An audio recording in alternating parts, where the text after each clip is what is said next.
Hello, Stays. My name is Blue, and today we are lost in Pesterquest. So I thought I was recording. We started Kanaya's route, and I thought I was recording, but apparently I wasn't. And I got kind of pretty far in it, so I know what happens for the most part.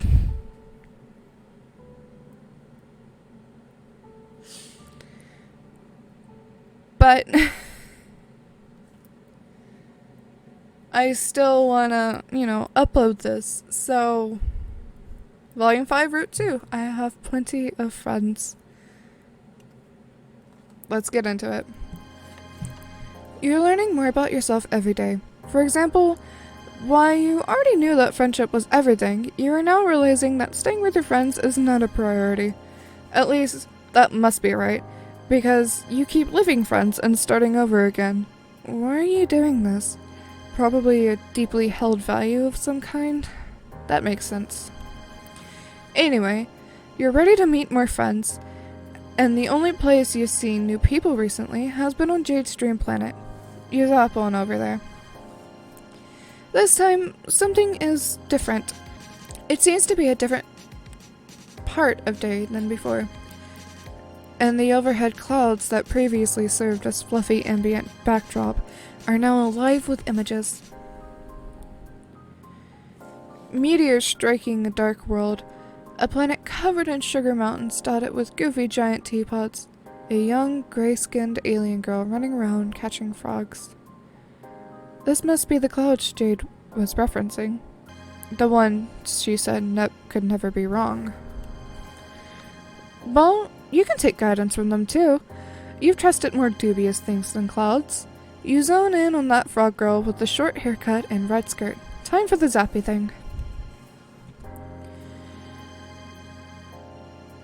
It's always night on Troll Planet, at least when folks are out and about, but it's not usually this dark. You confidently head out to start exploring your surroundings and immediately run into a wall face first. Okay, you're getting your bearings now. You've ended up in some kind of closet. You refrain from making that hackneyed joke about it. They probably don't even have that cultural metaphor here.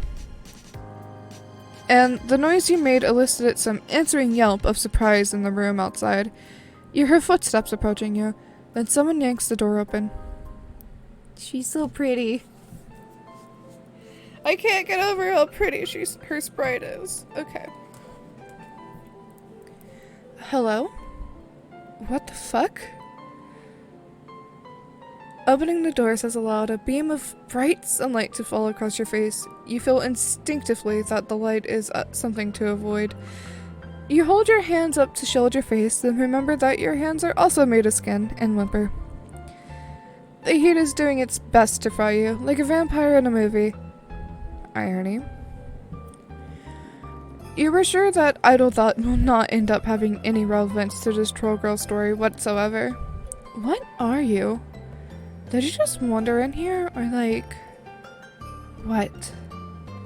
Something like that, you tell her, cringing away from the light. You get the feeling this girl is not going to fall for the old mailman gambit. Mail troll? You tell her you know one of her other friends. Who? Wait, is it Karkat? Yes! I knew it. He makes friends with all kinds. Well, I obviously can't kick you out right now. You don't seem to be able to handle the sun. So I guess you better stick around until at least nighttime. You could easily zap to nighttime, but this is probably giving you an in. So instead, you agree. No problem. You can just hang out in this closet. It's fine. It's a lovely closet. I know we just met, but you're being kind of weird. You hope it's the kind of weird that eventually becomes charming. You don't say that, though. Just think it. You know the barrier between your words and thoughts is ambiguous at best. But for real. Anyway, you have no obligation to sulk around in my wardrobeifying asset chambers. Closet. I have a solution. Pulling the shades, maybe? No. Why would I deprive my plants of life-giving sunlight for a fragile-skinned creature I've never met? It is another solution. A minute later, you're dressed in a floor-length gown of emerald velvet with long sleeves, a high neckline, and a dramatic hood to pull over your head. The dress does nothing for the heat, but it effectively shields you from the sunlight. There you go. All swaddled up like a baby, you joke. The troll just gives you a level look. Clearly you've stumbled on a cultural misalignment. Even though she's the one who hasn't even heard of a baby, she stares at you until you start feeling embarrassed for knowing things that she doesn't know. She is very good at staring contest. What an amazing potential friend. Now, out of the closet, you know now that that joke won't land either. You look around the room. It is indeed covered with plants, as well as colorful bolts of fabric and half-finished sewing projects. And Vriska's fairy outfit. Unlike Rose's knitting disarray, it does not give the impression of someone who has difficulty finishing things. This troll's room gives the impression of someone who enjoys, even excels at having multiple irons in hot places. Or at least, she thinks she does. She seems to just have been on her computer thing when you zap in, because her chat client is flashing insistently. You try to peer out the open window, but she hits a button and makes the projection disappear, a delicate green flush rising to her cheeks. No need to look at that. Guiltily, you remember spying on Rose. When she called you out, you thought for a second that your chances of being her friend had run out, like if there was a universe where you became her friend, and one where you didn't. You'd stumbled clumsily into the wrong one, the bad one, if you will. But luckily, everything turned out fine. Maybe you could get away with it again? Plus, this troll doesn't even know about your powers yet, not like Rose did. She would have no reason to suspect you. Spy on the troll's communications, even though everything in my mind says don't. But do!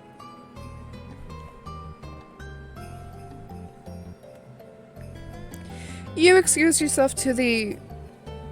You don't know what they're called here. The... necessaries? You wave your hand in a vaguely embarrassed way, and the troll gets it. Out of her sight, you zap back to a few minutes ago, just outside the door, to the room you're in now. You wait until you hear the thump of yourself arriving in the closet, and the troll abandoning her desk. Then you quickly zap into the room and read her current chat. It just cannot escape my notice that the last 3 times you've contacted me was to ask if I finished your dress yet. Under these circumstances, I find it hard to believe that you want it for no particular reason. I wish you would just tell me why it's so important. Of course you do. Fussy Fangs always has to have a reason for everything. Maybe I just want a present from my Moirel. Did you think of that? Or are you too busy fussing around in your fuss block? Maybe I'm being nice. Or did you not think I can be nice sometimes? I know you can be. When you want, sort of. We are Moirels again now, then. Yesterday you said defining our relationship was something only lame dorks would do. Yeah, and my Moirel is a super lame dork. That's you, Fangface. It's just that I can't help but notice that I'm your Moirel again, right now, when you want something from me. You notice a lot, don't you? Always noticing something. I bet you would be shocked to know how much you don't see. You don't even know half of what I have going on. If I have ever pretended to know what is going on with you, please allow me to apologize for such a gross misrepresentation of my reality. Whatever. Can you just tell me if you finished yet? Hello, Kanaya? The chat log ends there. You zap back before past you is done changing into the dress and re-enter the room. The troll, Kanaya, is back at her lunchbox computer, typing furiously. You have to handle the situation delicately. She can't know you were spying on her, Since you've already said that you know Karkat, you had your bets on all of them sharing the same friend group. You ask her carefully if she happens to know your other friend as well, Arachnid Script. The little green flesh darkens Kanaya's cheeks again. She bites her lip, showing one kinda adorable fang. Yes, I know her. Why? You are sure that helping Kanaya figure out her situation with this girl is the key to earning her friendship. A big, juicy interpersonal conflict to solve has been dangled in front of you, and nothing makes friends more reliably. But then again, you don't really know anything about this other troll. You don't even know her name, just her handle. Can you really be of use to Kanaya? Especially when your knowledge of the girl is based on a foundation of lies? Is this the right way to go? Offer her help with AG. You trust her wildly. You and this girl, whose name you totally know, go way back.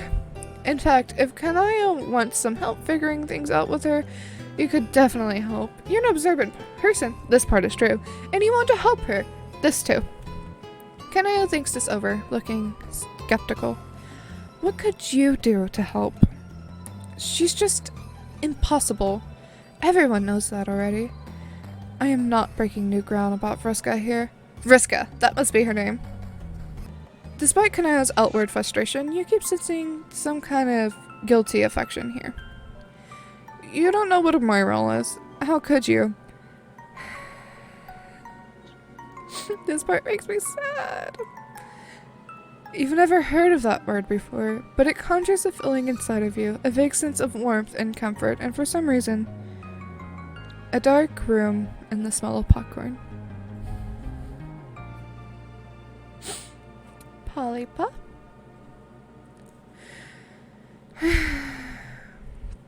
Anyway, it's clear and some kind of intimate relationship. And Kanaya's feelings are all wrapped up in it. You know what to do in that kind of situation. She needs to tell Vriska how she feels. You expect Kanaya to brush this off. She hasn't exactly been Miss Emotional Openness so far, and she looks like she's about to, but then she wavers. To your surprise, she lets out a heavy sigh, her shoulders slumping. What would be the point? She's not even into the relationship we have now. There's no way she'd want to take it in a more crimson direction. Clearly, these feelings have worn her down so much, her spiky defenses are weakened. You don't want to cheer on someone's vulnerabilities, but, well, it's hard to forge a friendship without them. You ask if she's sure about that. Well, no. I can't ever be sure if she's sincere. She makes serious things into jokes and jokes into big deal dramas. I thought she started calling me her moral as a joke, but she told everyone else about it too. She didn't even ask me what I wanted. Oh. Whoops. And now I don't know how to talk to her about it. Every conversation we have gets so antagonistic. But I'm not interested in that quadrant with her. Sometimes it feels like our relationship is just an aggregation of shallow and insincere hostilities. Despite the unfamiliar alien words, this teen romance flailing is common among all species. You note sympathetically, but you point out, Kanaya isn't happy now, so what would she have to lose if she pressed the issue? Kanaya gives you that even, scathing gaze again. And what is your personal interest in my quadrants? Karkat's friend. Whoops! You pushed it too far. All your recent successes have made you cocky. You revert to barefaced honesty and tell her you want to get to know her better. I have plenty of friends already. I don't even like some of them. But I will think about your unsolicited and unwelcome advice. Advice from a stranger whose presence you are tolerating solely to not be responsible for the death of an innocent is well known to be the best kind of advice. Okay. That's probably the best you can ask for. You shut up and sit quietly while Kanaya goes back to her activities, sewing and tending to her plants with a big chainsaw she seems to have pulled out of nowhere. Someone tell this kid about strife specificis. About strife specificis. I can't. Too many S's. Too many S's and C's. Finally, she huffs a sigh and throws the chainsaw down on the floor. It disappears again, but a little gold tube rolls away from where it landed. Kanaya stalks back to her magic computer lunchbox. She is emanating such a determined air that you don't dare to address her. Maybe she's forgotten about you. If so, it's to your advantage, because Kanaya's setup projects her windows in a very visible way, and she didn't tell you not to look this time. You know how you basically refuse to be straightforward with me? You know how you and I use this metaphor with full consciousness of its on-the-nose nature, always weave a web of intricate emotional misdirection, and basically act in the most infuriating way possible. What? Slow down, what are you talking about? Why did you start calling me your Moira? Was it because you actually had those feelings for me, or did it suit your purposes somehow? What if I started calling you my mate Sprit? Would that make it a reality? Is that how it works? You just say things and assume they will happen, like you said, instead of talking about it with the other person involved? That time I meant you in an abstract general sense, not specifically you. Wait, are you saying you want to be mate Sprits? You know I'm one of the few of us who still likes you. We know everyone wonders why I still talk to you at all, and sometimes I do too.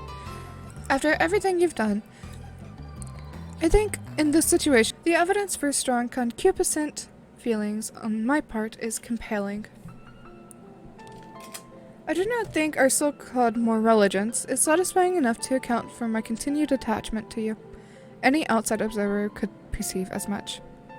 Wow.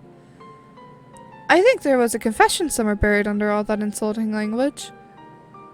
You know what, meanie things? Let's do it. Let's be mate Sprits. Do not mock me. I'm not. Jeez. Do you see how unfair you're being? Vriska, be more straightforward. Vriska, talk clearly about your feelings. Define our relationship. Then when I do it, this is what I get. Let's flip red. Why not? Wait, really? Yes! Her eyes turned into hearts. Kanaya slams the lunchbox shut and turns to you.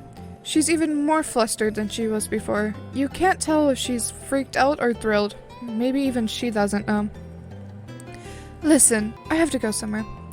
You can let yourself out, right? Do not steal anything from me. You open your mouth, about to suggest that you could teleport her where she needs to go, but she rushes past you and down the stairs. Then she's gone. Dang. You've been getting really good mileage lately out of being the person to unite distant friends. Lousy goddamn stupid independent action. You get the feeling following her wouldn't go over well either. Kanaya probably needs some privacy right now. A lesser friend aspirant might give up at this point, but your unique skills have honed in on one thing. This relationship is happening because of your advice. Surely once things settle down, Kanaya will remember this and turn to you, ready to embrace you and rain down thanks and praise for your good works. You're not about to wait around for it. You zap ahead a couple days. Now, Kanaya, nothing in the room indicates that Kanaya has even been back here yet. You try a couple more days, still no Kanaya. You zap again. You're weak out. And the brown edges on some of these leaves have suggested that Kanaya has been at her new girlfriend's house this entire time. You're about to give up when you hear the door slam downstairs. Kanaya storms up a winding staircase, stopping dead when she sees you. Oh, great, just what I need. Someone I don't know here in a delicate emotional time to witness my compromised state. Whenever I'm on the precipice of romantic disaster, I always think to myself, I wish a deformed stranger was in my house refusing to leave. Just to bear witness to my inelegant suffering. Wow, okay, that was harsh. You're beginning to think your strategy is not going to pan out. Never one to be deterred easily, you cautiously ask her if she wants to talk about it. She puts her face in her hands. You know what? You're probably the only person who thought this was remotely a good idea, and therefore probably the only one I can complain to. Everyone else saw this coming, I'm sure. As outcomes go, this one was not particularly stealthy. When she looks up, she doesn't look angry anymore, just upset.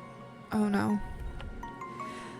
I do not know why I thought in becoming my mate's Brit, she would somehow start acting differently than the way she always has. Relationships are hard. Relationships are hard and no one understands. Well, no.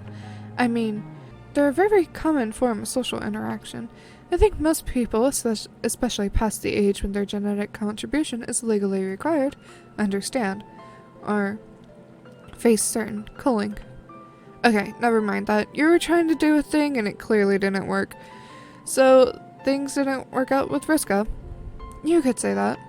At first, it was everything I wanted. She's right, you know. She can be nice sometimes. But then she just started ordering me around. Like, I had to do what she said just because I was her mate's Brit. Like, maybe the reason she agreed in the first place was because she wanted that leverage. You know she's upset, but she isn't getting visibly emotional. Instead, as she talks, her eyes narrow and her voice grows icy with anger. She grows very still, her muscles held taut. And she kept trying to use me to get back in with our friends who sensibly dropped her already. This is where I realized I wasn't recording, so I don't know what happens from now. Like Karkat and Terezi. Although I can't believe I still have any cash with them after so obviously taking leave of my senses enough to date her. Even Terezi wasn't stupid enough for that. It felt like she just wanted me to like her so she could exploit me. Maybe because she doesn't have enough other friends. So she had to get the most out of me. Her voice is trembling with anger now. Jeez, that's rough. Honestly, it sounds to you like Kanaya dodged a bullet. When you first saw that Kanaya had a crush on this girl, you kind of assumed that someone as composed and rational as Kanaya would be drawn to someone who would compliment her well, but you've just watched her walk into a train wreck. Well, encouraged her to. It's probably good she broke up with Vriska. I didn't. Oh, well, but you're right. Oh. Can, don't break your keyboard. She stalks over to her housetop and throws the top open, so violently it nearly breaks. She opens a window and starts topping. Her claws hit the key so hard that one of them pops up and flies to the ground. Can, you're breaking your laptop! You know what, Vriska? I didn't just want to date you. I wanted you to feel the same things I felt and treat me like a mate's Brit. And whatever this is, it wasn't what I wanted. Excuse me? What are you saying? But Kanaya slams the screen down and turns away. Then she puts her hands over her face again and bursts into tears. You can't help but feel a little awkward. There? Kanaya glares at you. You know this is your fault, right? Do not think you have shown yourself to be competent enough in this area to try and fix things now. Can you please just leave me alone?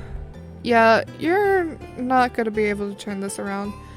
Leaving probably is the best thing you can do for Kanaya now. You nod sadly and zap the fuck out of there. Oh no! Oh. That's technically 2 failures for me. But it's just gonna be 1 in the video. Back off.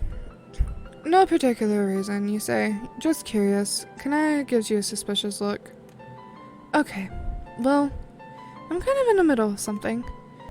You can just while away the time until it gets dark. Sure. You watch her for a few minutes as she finishes up her conversation, then starts working on things around her room. But having seen what you've seen, you are determined to find some way to help her. If you can't fix her interpersonal problems, maybe you can figure out something else she'd enjoy. Filled with investigative spirit, you start to gather evidence. Snoop. You start to snoop. Spying got you this far. Spying is great. You rifle through Kanaya's bookshelf. She has a number of sewing powering books, which you assume must have some kind of whimsically gruesome twist congruent with the rest of the world building on this planet, but pretty much just looks like sewing pattern books. There's one thing on the shelf in your own language. It's not a book, but a stack of printed out pages bound together in a distinctly homemade way. It says Suburb Beta Walkthrough at the top and is covered with familiar erudite prose.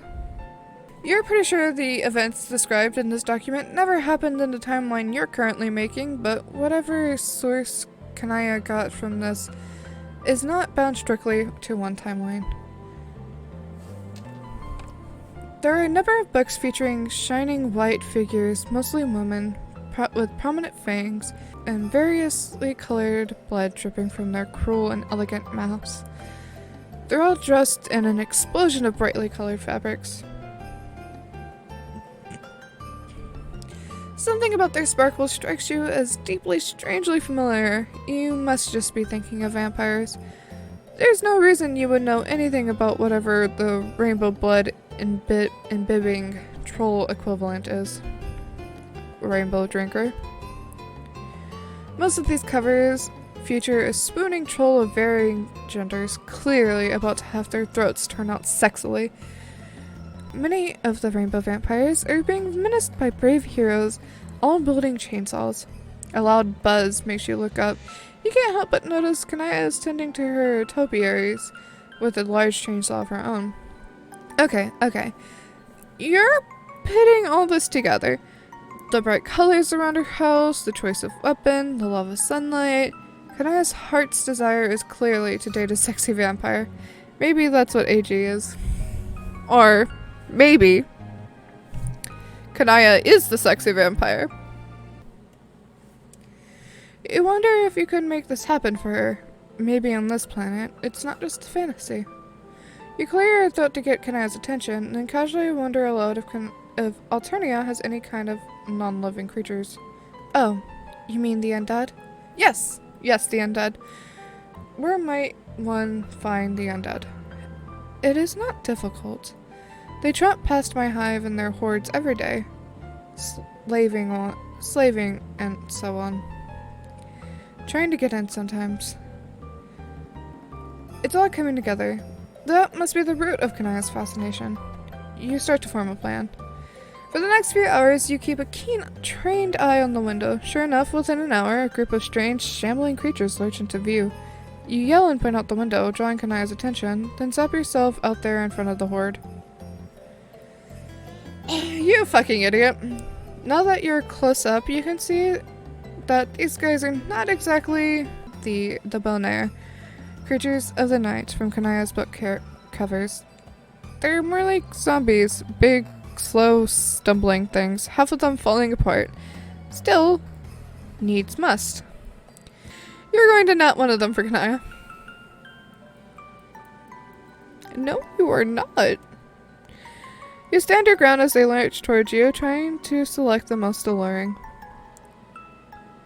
Suddenly, Kanaya is at your side, out of breath from running. She's wielding her chainsaw. Are you actually bereft of any sense? You don't fight the undead. This is suicidal. You weren't trying to fight them, but there's no time to explain, because they attack you anyway. A great monstrous arm backhands you to the ground, and monster claws tear through your gown and into your shoulder, lifting you up by it. The creature opens a mouth full of more teeth than you thought could fit inside there. Then you're falling. You hit the ground and roll, dirt grinding into the wounds on your arm. Ooh, black blood. The top half of the creature lands next to you, twitching slightly. Kanaya's chainsaw gleams with its black blood. She twirls and bisects another undead thing. Then the third bear hugs her from behind and lifts her, its maw opening wide. You scramble to your feet and throw yourself at Kanaya, grabbing her kicking leg and squeezing your eyes shut to concentrate. You zap. Please don't let the monster have come with you. You open your eyes. The monster did not come with you. Only its arms did. Kanaya shakes herself a little, free from their disembodied embrace. Blood pools on her carpet. She does something to get rid of her chainsaw, and suddenly she's holding a tube of lipstick, which she opens. She slicks the fresh coat of black onto her lips. You slowly catch your breath. You're about to offer an apology, but something makes you pause. Kanaya is staring at the pools of blood. She cautiously, guiltily, leans down and swipes her finger into the mess. Then she brings it to her mouth and delicately licks. Blech!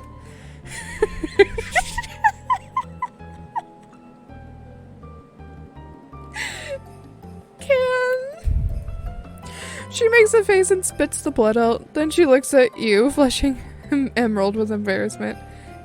Oh, you think you've made a mistake.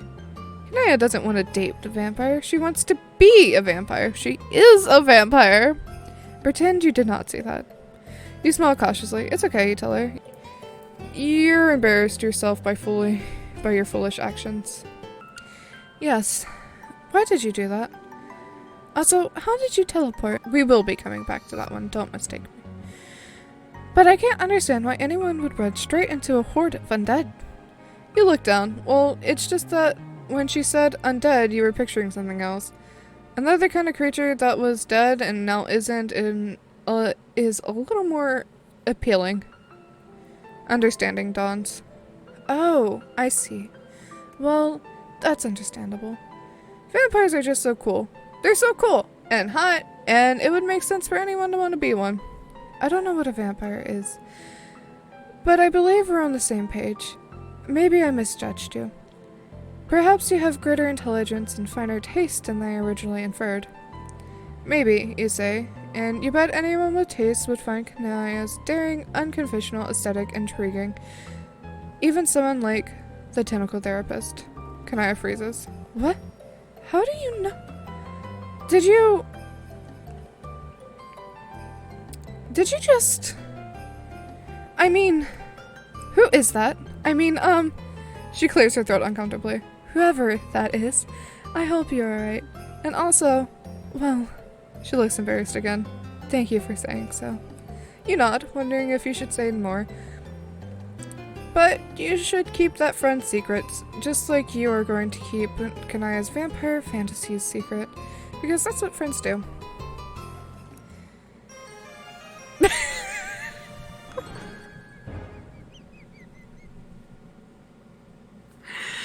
Bonded for life! Oh my god.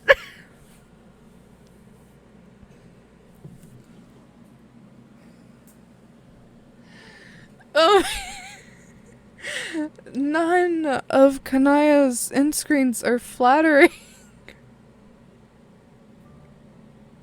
Hang on.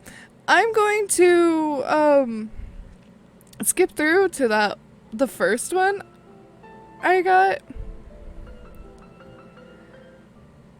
Oh no, okay.